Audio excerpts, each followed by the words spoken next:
আজকে আমি দেখাবো কিভাবে হরলিক্স বানাতে হয়।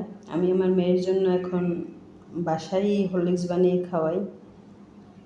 এই গমটাকে আমি 27 ঘন্টা ভিজিয়ে রাখছি। ভিজিয়ে রাখার পর ধুয়ে তারপর পরিষ্কার একটা কাপড়ে আমি এটাকে একদিন মোড়াই রাখছি। একদিন মোড়াই রাখার পরে এটাকে ছোট ছোট কোণ বের হয়েছে, এই যে 20 কোণ বের হয়েছে, এই যে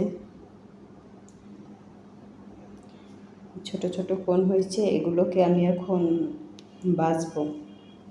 আর নিয়েছি এখানে 3 পদের বাদাম, চীনা বাদাম, কাঠবাদাম আর এই যে পেস্তা বাদাম।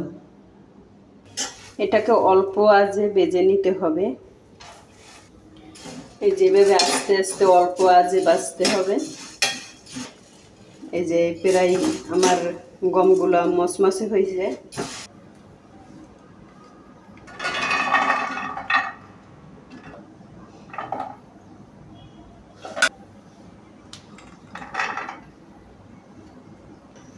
এখানে আমি 3 পদের বাদাম নিয়েছি, কাঠবাদাম, পেস্তা বাদাম, চীনা বাদাম।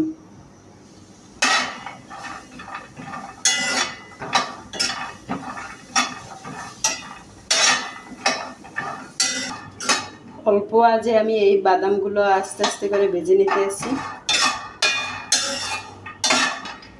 এই যে আমার বাদামগুলো ভাজা প্রায় শেষ।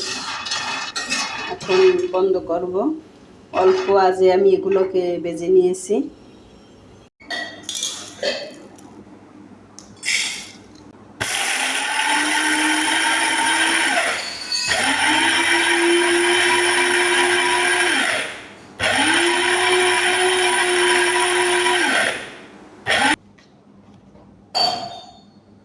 এই যে খুব সুন্দরভাবে একদম মানে গুঁড়ো হয়ে গেছে।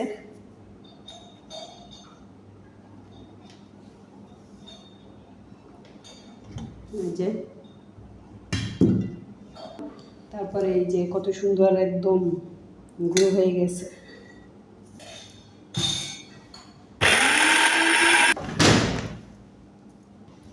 এখন আমি এই যে 3 পদের বাদাম ভাজিয়ে রাখছি এগুলোকে দিয়ে দেবো।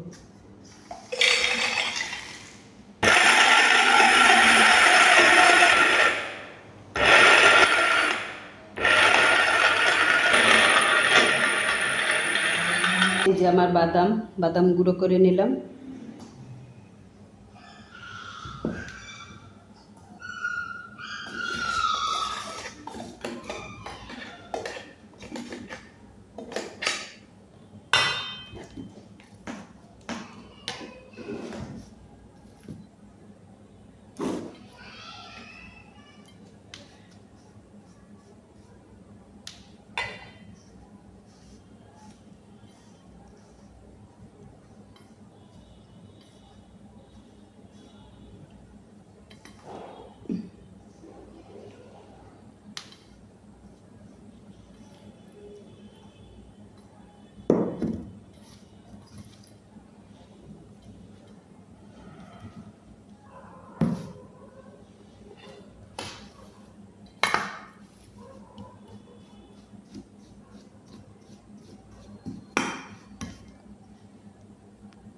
চিনিটাকে আমি ব্লেন্ডার করে নিছি।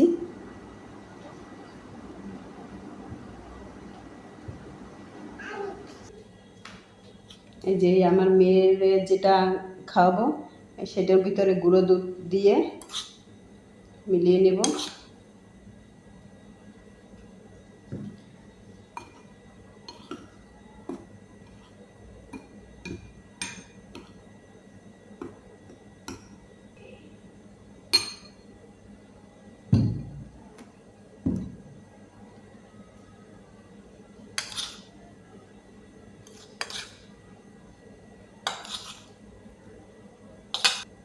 আমি যেটা খাবো এটার মধ্যে চিনি দিয়ে দিতে আসি, কিন্তু আমার মেয়েরে যেটা খাবো ওইটাকে আমি চিনি দেই না, কারণ ওরে মিষ্টি জিনিস আমি খাওয়াই না, ওরে চিনি খাওয়াই না ছোটোবেলা থেকে।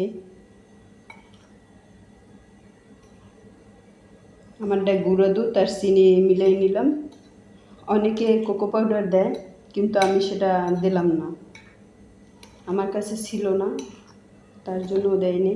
আমাদের হরলিক্স তৈরি হয়ে গেল। আমার মেয়ে একটা খাবে, আবার আমিও একটা খেতে পারবো। ওটাই আমি চিনি ব্যবহার করি নি, আর এইটা তো আমি চিনি ব্যবহার করছি। আমি এই কাচের ডিব্বায় ভরে রাখবো। এটা হরলিক্সের ডিব্বা অনেক আগের, এগুলোই আমি রাখবো। এই যে কাচের ডিব্বায় আমি ভরে রাখতেছি।